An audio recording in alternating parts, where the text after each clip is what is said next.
Welcome to the American Med Spa Association podcast, Medical Spa Insider. This week, AmSpa founder Alex Thiersch is speaking with Emma Snowball-Robinson, MSN, FNPBC, Pure Medical Aesthetics, and AmSpa Plus member.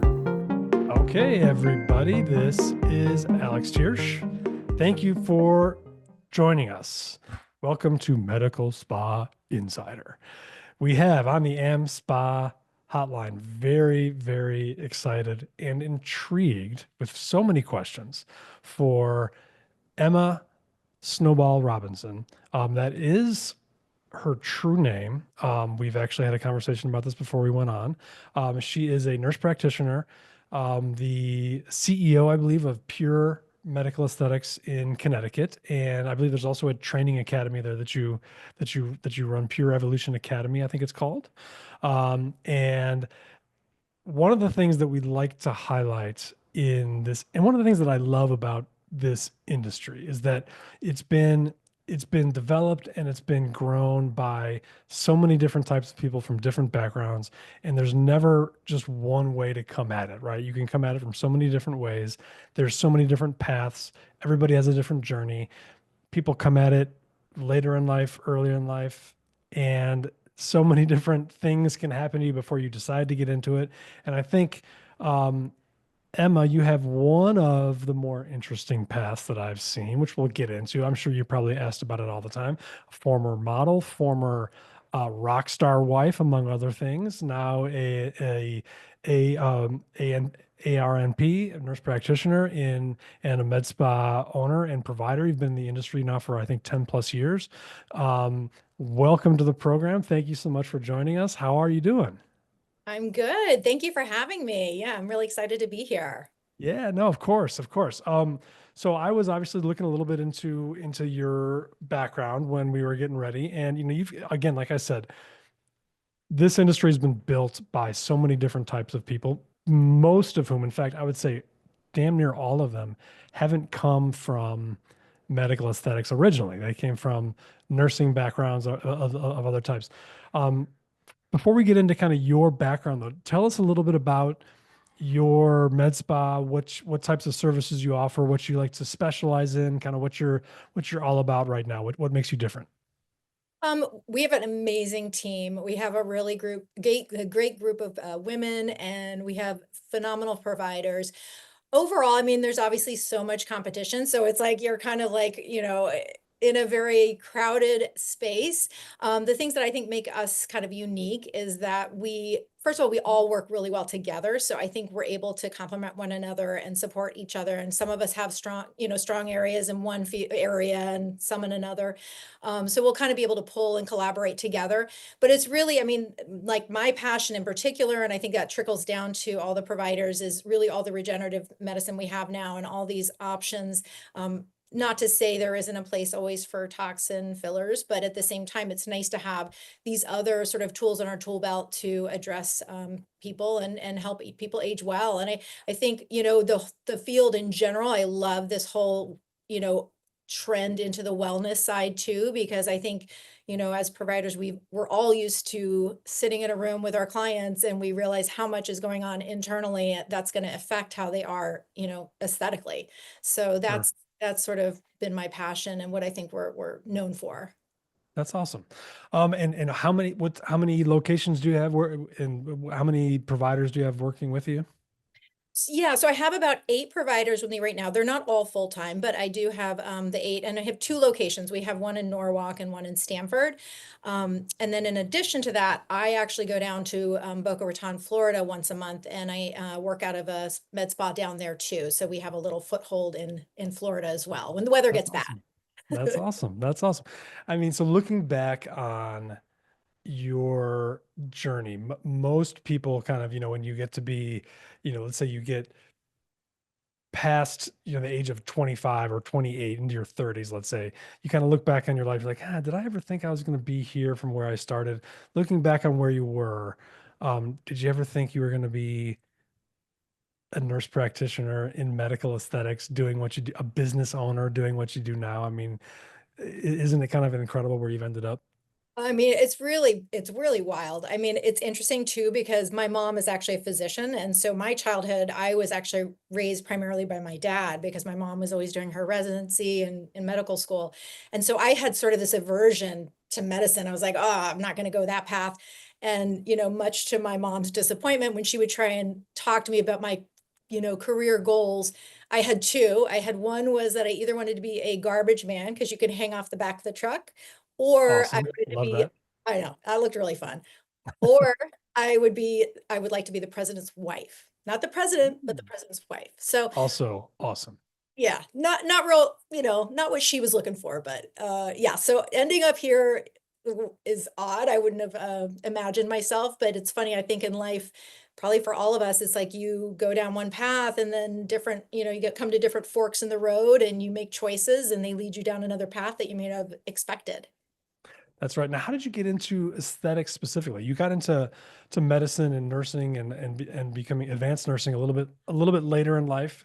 And I say that not to say later in life that you're old, but late meaning you didn't come right out of it after high school going to nursing school. How did you get into aesthetics? And what led you to open your own medical spa versus whether join a plastic surgery practice or do something like that?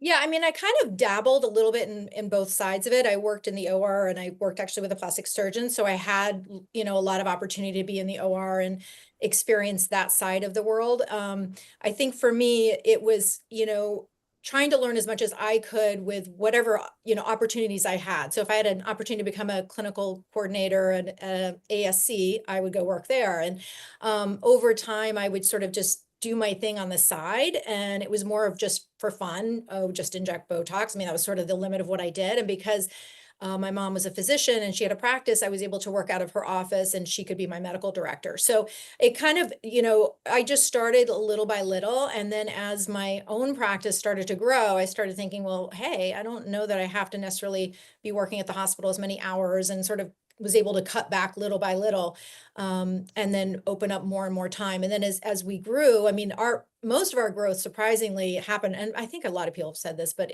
was during COVID. It just kind of Yeah, it did for it for sure. us. So at that point, it was, the next step was hiring other providers to come in. And so now it's become, running the organization and training my providers. That's a huge thing for me. And I love teaching. So the next step was then opening the Pure Evolution Academy so I could start getting more opportunities to teach. And what is the Pure Evolution Academy? What are you doing with that? What's the shtick there? Yeah, so it's a training program. We offer different formats. We kind of do an introduction to neurotoxin. We have an advanced toxin, and then we have different courses based on more advanced, providers for like thread lifts or dermal fillers, Sculptra, Radiesse. We have one of our locations has sort of a big room where we're able to sort of educate really well. We have a lot of space, so we do lots of hands-on, Yeah, for that's awesome. providers. Yeah, it's That's good. so cool. That's so cool. So, and is it what is your mom still a physician? Is she still coming around She's and clinging saying, on. She's yeah, not ready to, yeah. She, her whole life has been so focused on medicine. I think it's hard for her to let it go. She's cut yeah, back quite a bit, but she loves it. And it's funny, we obviously shared offices for quite a while and now we're separate. But we're in the same building. She's upstairs from me and she's in a different field altogether. She's physiatry. So it's kind of different worlds, but there's overlap, which is really interesting. yeah. I was gonna ask, does she do any aesthetic medicine at all, or is it no? No, the only thing we have, I mean, I did learn from her was a lot of the regenerative medicines like the PRP. Right, She does stem cells, those sorts of things, definitely have been a factor because of my time with her. right. Now, were you always kind of an entrepreneur at heart, or did you always know you wanted to be your own business owner? Yeah, I mean, it's funny, looking back now, yes, I think I always was Yeah, that way. I like owning my own time. At the same time, when you're an entrepreneur, you realize that you work a lot harder because you're kind of 24/7. yeah, Um, that's right.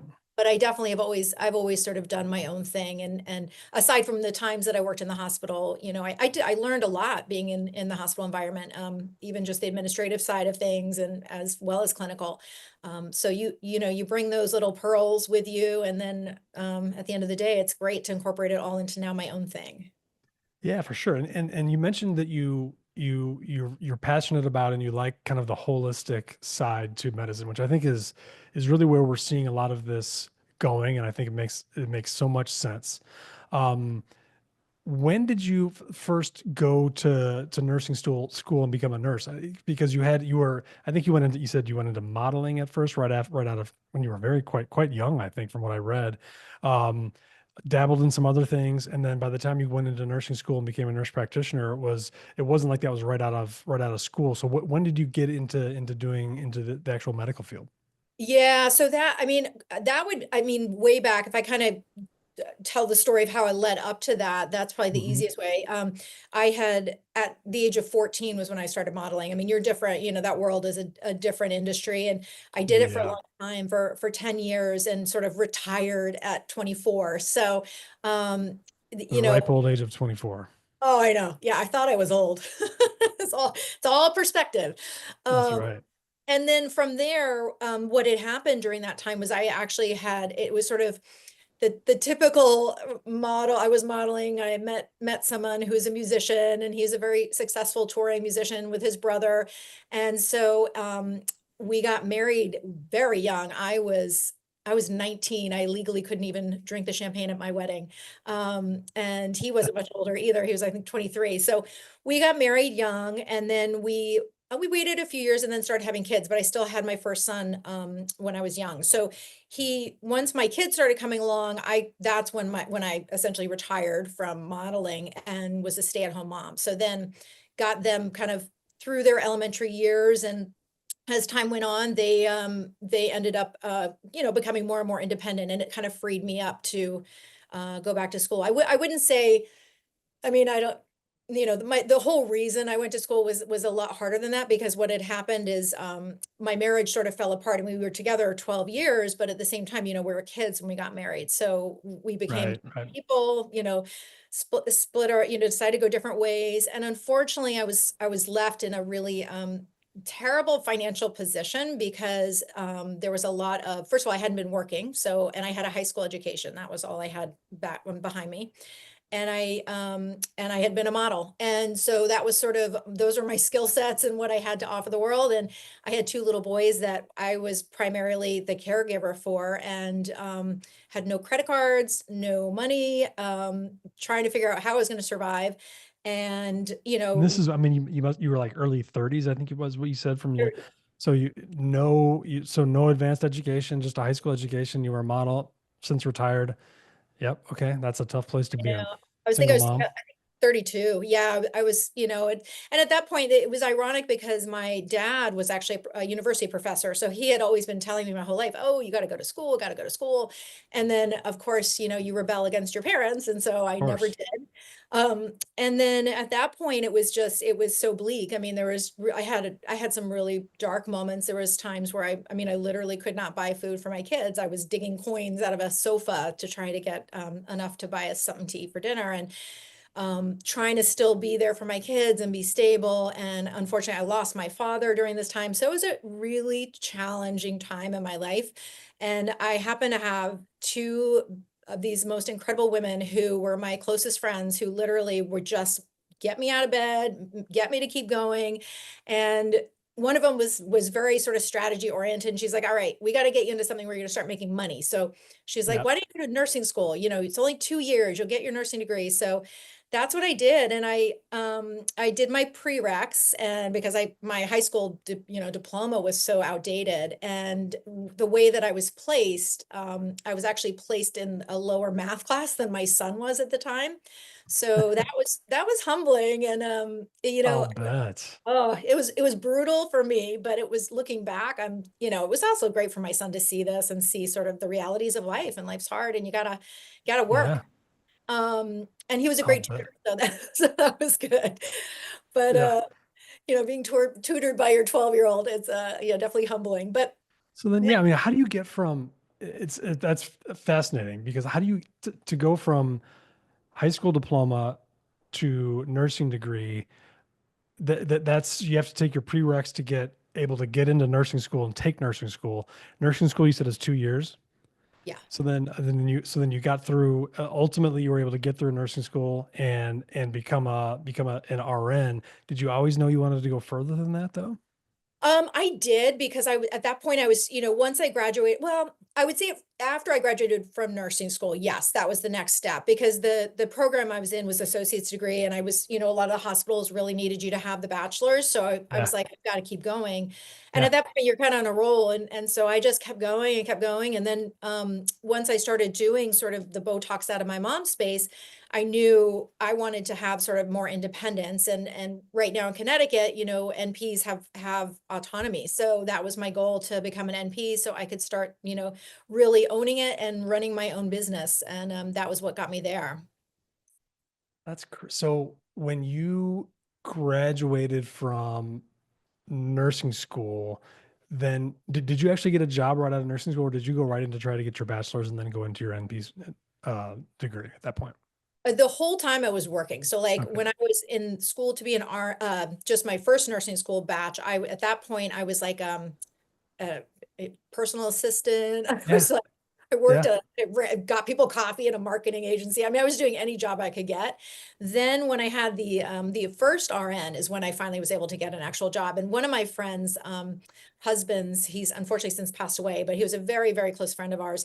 And he hustled to get me jobs, to get me in places so that I was able to get experience really quickly because I just always had, time was ticking away and I was much older than most of my peers. So to sort of figure out, okay, how am I going to get the most out of this career and get the most bang for my buck? That was sort of the path. And he was an orthopedic surgeon, so it was a great sort of into surgery and the OR. And then he connected me with the first plastic surgeon that I worked with.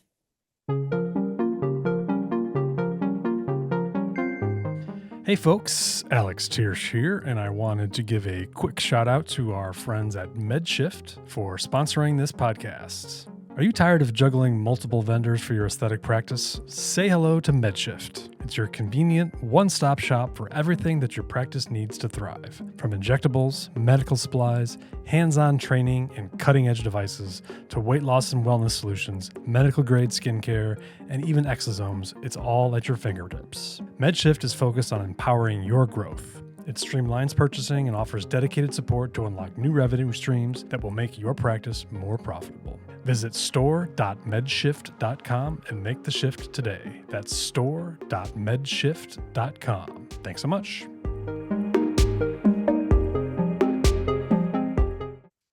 Yeah, that's crazy because you are, when you're at your age going to nursing school, you're with nursing students who are much younger than you, and it's got to be, like you said, of a kind of a humbling, but at the same time, you know, what I see from it is that there's always still time, right? It's never too late to start, and you've just got to get after it and get going. How does that? I mean, you said, I think you said you had two sons. Like, what do they say when they look at you having accomplished all this? It's got to be kind of a cool thing to see what you've done. Oh, it's amazing because they're now, my oldest is turning 29 and my youngest is turning 25. Wow. They're young adults and they're on their own and they're seeing the realities of the world and how hard it is. And so for them, I think I know they very much respect me. And what's been really the thing that I like is they both sort of chosen partners who are these really accomplished, strong women. And I'm hopeful that maybe it was because of, my influence over time, but they've really turned into incredible young men too. So they had a bumpy ride too, because as you look back and I have, you don't want to have regrets because you do the best you can do. But I was always studying and always working, driving in the Yeah. car, they'd have to listen to my lectures and all that stuff. Well, yeah, um, I mean, you kind of buried the lead a little bit there when you said, you were married to a guy who started a little band, a traveling band. Um, because I was reading about your history. That was and not to date myself, but Black Crows was what that was. One of the bands that I grew up on when I'm thinking of like 1992. I'm cruising down the summer with my Honda Accord, my mom's Honda Accord, not even mine, like rocking out to that. That must have been, and so this was one of the members of the Black Crows, um, which is crazy to think about because they were at the time massive. To go from that and then have your marriage, kind of fall apart, and then to where you were, that must have been a pretty surreal experience. And the memory of that just kind of, it's made you stronger, I have no doubt. But kind of talk about that a little bit, just like your journey has, because you said, no regrets. No, there are no regrets. That whole journey got you to exactly where you were, and you may not have gotten to where you were had you not had that every single step along the way. But that must have been a crazy, crazy time for you. Yeah, I almost felt like I lived life in reverse because Yeah, for sure. when I met, and my ex-husband is Rich Robinson, and it was him and his brother Chris, and they were young too at that time, but Yeah, they had financial success and they were touring the world. And I met them when they were on the Southern Harmony tour, and I loved music. I just have grown up, I was always passionate about music, so I it was thrilling for me to get to be around this, and at such a of pivotal time. course.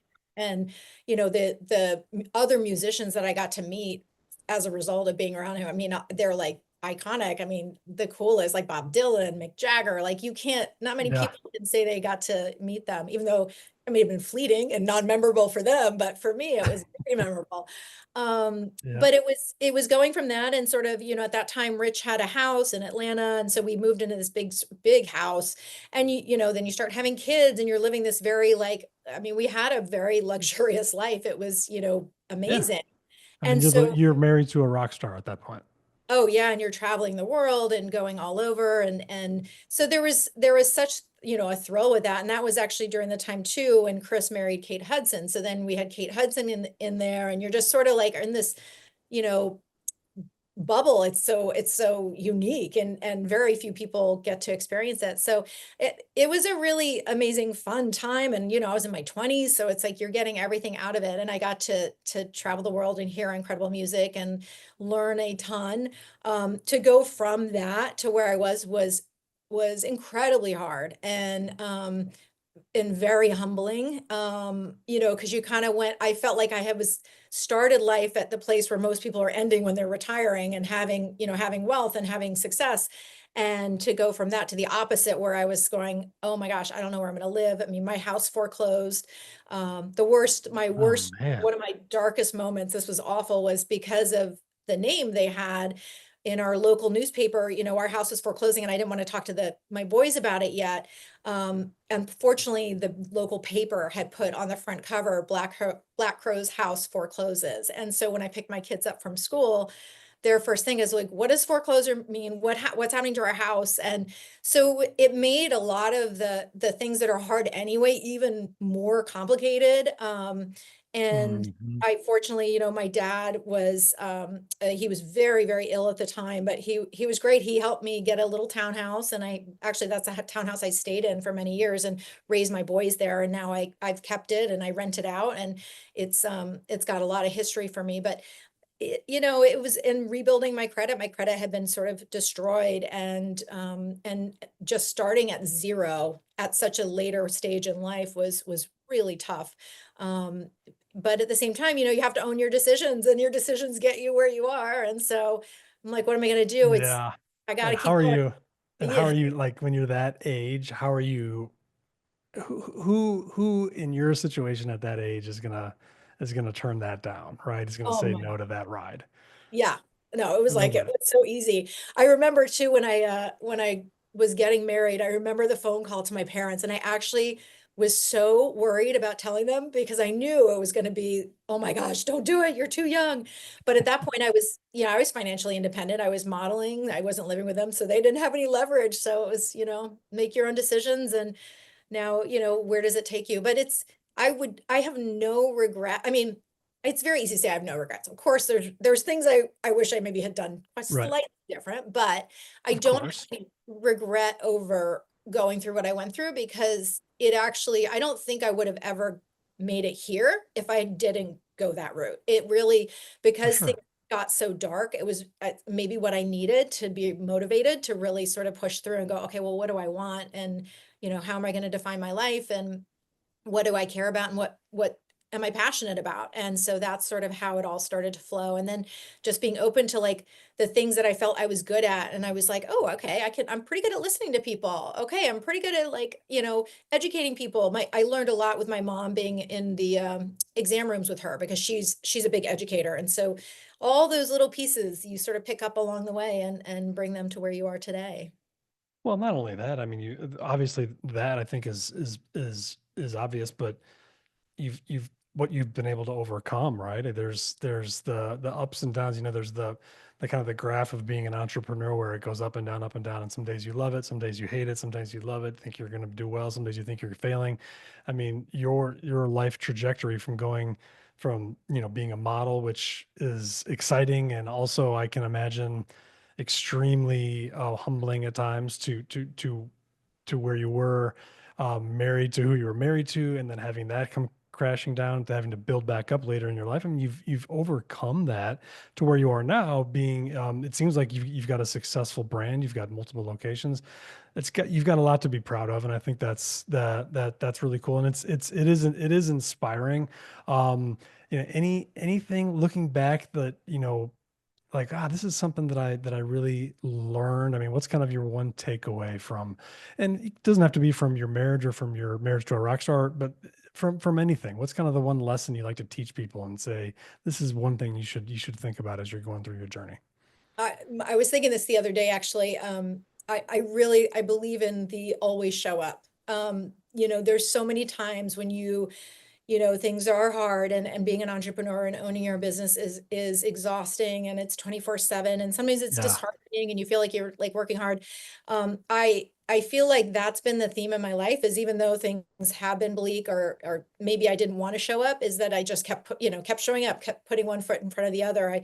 I actually had kind of a heavy thing happen last fall where it was a silly story, but I was just watering my plants and I was holding a ceramic pitcher and I tripped and landed on my stone stairs where the handle actually snapped in half and it was awful, but it impaled my right palm. Oh God. And that's my injecting hand. Yeah. So I had this heavy, like, oh my gosh, I have to unpack the trauma of what happened. And I have to figure out, oh my gosh, am I going to make payroll? What am I going to do? And Yes. I literally just took that same mindset though. And I'm like, all right, this is out of my hands and it's one foot in front of the other. And I try to always find stuff in there. And I felt like, at that point, I did feel like the universe was sort of saying to me, hey, you need a pause because I was going, a million miles an hour. I'm sure everyone who's an entrepreneur knows you get in those modes where you're trying to get too much Yes. done too fast. And I was there. So it gave me actually time to like take a step back and it let my other injectors really step up and take on their Yeah, role. And it really was a blessing that this happened, even though I wish it would have been something a little more minor. But it's just keep showing up and one foot in front of the other. And it's nothing is quick and nothing is fast. I would say anything worth having is not going to be quick or fast. It's just you got to keep for showing up and sure. chip away at it. So in some ways, that accident allowed you to, and it allowed others to step up and take some of control, which allows you to have more time and focus on your business, grow your business. What happened with the injury? I mean, what was the Oh, result of that? it was terrible. I did a tremendous amount of damage. I ended up ending having 7 hours of surgery to Oh repair. God. I Oh basically, man. the surgeon was like, you hit every critical structure in your hand and broke it. And so it was Oh God. I did didn't the even know that was possible. I know he did the whole surgery under a microscope. He's talking about the nerve. It's like the width of a hair. It was wild, but everything's back. So I'm so grateful for that. No long-term. I mean, you're good to go. Full use I of your hand. full use. I mean, it's definitely, it's never going to be 100% again, but it definitely, I'm able to inject. It was wild. I thought I'd have to take time to build back up, but it was just muscle memory. It just came right back and that's been great. I'd say handwriting is the only thing that will probably never be the same, but that's okay. Yeah, no one needs to do that nowadays No, anyway. Oh, I how long were you out for before you could start injecting again? 2.5 months. So Okay. yeah, so it was a good chunk of time. Yeah, that must have been a kind of a messy cleanup too after that. Wow. Yeah, And you, son was home and he was not in his best form. He's squeamish, so he was totally useless. oh my goodness, I mean, that's crazy. Well, so I mean, so what's next? Like, what's it seems like you've already lived a couple lives. Um, what's next for you and for your brand? I mean, how big do you want to get? Are you looking to expand further? Are you looking to what's next for the Emma Snowball-Robinson chapter? Yeah, I mean, my next thing, actually, I want to sort of focus on the bigger picture. We're doing an event in one of our spaces, and we're going to have a bunch of moms in the area come in, and we're bringing in an expert speaker to talk about like pelvic floor issues. So I want to do things that support our community and hit on topics that are relevant for women and sort of give information. And so, you know, kind of become a resource or connector for people.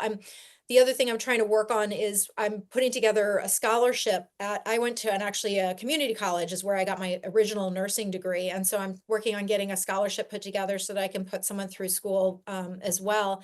So I kind of want to do things that have that tie to my background and have some meaning to me.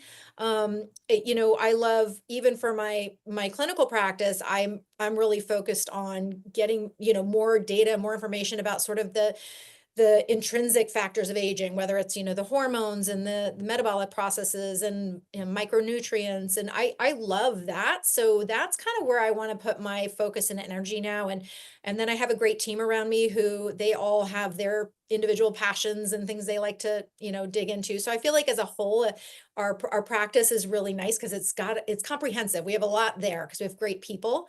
And I'm hoping maybe to do one more location, I think would be nice. So, that's Mhm. sort of my goal next 6 years. But right now, yeah, we're just sort of getting really, I want to get really strong where we are right now and then go from Yeah. there. No, it's cool. It's interesting, what maybe one more location that's there's a lot of folks who are like, oh, I want to do locations across the entire Northeast or whatever it is. You don't necessarily need that. It's two locations, three locations, one location can be just fine. It's whatever's right for you. And it seems like you found kind of a nice kind of content space. And that's the most important thing. It's like you've got to be happy with what you're doing, and someone who's been through what you've been through. I think that's really cool. Now, quickly, I've had everyone ask me to make sure that I ask you about this. Snowball. Like, is that a real last name? What is that? Where that what like what's the genesis there? Yeah, so it's my real maiden name. That was the name I was born with. And Really? it's weird because my family's Australian and there's not a lot of snow in Australia. So apparently my dad did some research, although my brother told me this is incorrect, but my dad said that one of our ancestors had a white streak in his hair and they used to call him Snowbolt. And then over time it evolved into Snowball, but we're I really not mean, sure. It's very that's odd. that is, especially now that I know that it comes from Australia, I which I'm know. not even sure there's snowballs in No, Australia. I don't think there are. Really? Just us. So that was on your birth certificate when you were born, Snowball. Yeah, Snowball. So as I was saying, it's a great name. Like when, you're an adult, it's definitely was challenging though, when you're like trying to blend into the crowd and you're in school and have to say Yeah. what your name is. But and you always have to spell it because every person thinks you're not saying the right thing. And my dad would always go, it's the Yes. white thing you throw in the winter. And they're like, Yeah, oh. I'd like that can't be right. I was like, that can't be right. That can't be. And what was it like to be, because when you were a model, you were a pretty famous and well known. What was that like? Oh, it's amazing. I had some pretty incredible moments. I did 17 magazine was my big one, and I did like 7 covers for them. I got to Yeah. shoot like at the time it was Christian Slater, Heather's was coming out, so I did 2 covers with Christian Slater. Um, there were Cameron Diaz and I used to work together. She was a model originally way back Yeah. then. Yeah. She was awesome, just such a good normal person, just like how she comes across. So that was incredible. And I had like I talking about sort of where I came from and then having that sort of humbling moments of life. I even had my best job ever was I think I was probably 20 and I got hired by Hermes to do a campaign for one of their perfumes. And they literally flew me to the south of France for one day of shooting. And I think I shot for 6 hours. And this was like, 30 years ago, and they paid $80,000. So Oh, like good that was Lord. mind blowing. So that's where I came from, to where so I've had ups and I have definitely had downs, but it's been a I roller mean, there's a coaster. lot to unpack there. I wish we had like more time. We'll have to, yeah, we'll have to dive deeper I know. Well, because I was in that's amazing. the That's whole amazing. Jeffrey Epstein time. That's when I was in it. So it's Oh, really? the Wow. wild stories. Yeah, it was a weird industry in those days. Now, are Yeah. you still, are you still in touch with any of the folks from back in the day? You did get to treat any of them?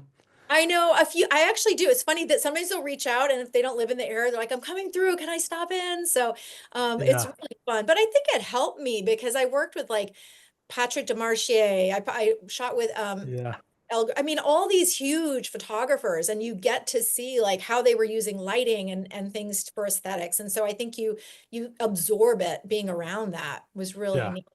Well, and for those of you who are watching this on video, you will tell from the lighting that obviously Emma has a much better eye for lighting than I do right now. I feel like I'm blending into the whiteboard behind me, which is just great. Um, but yeah, no, I'm sure there's, gosh, I want to do I want to do like, I've just got a lot more questions that I don't think I can probably ask on this particular podcast, but we'll have to catch up some other time. Um, Anyway, it Absolutely. was great to talk to you. I think this is so cool, and it's cool to see what you've built. I think you should be really proud of yourself. I'm sure I'm sure you've come a long way, and this is again, like, get back to my original point when we started. There's so many different ways you can come to where you are, which is what I find so inspiring about this industry. And it's almost all women too, come to at this from so many different ways and so many different journeys, so many different trials and tribulations to get where you are. What do you find exciting about the industry, just kind of in closing?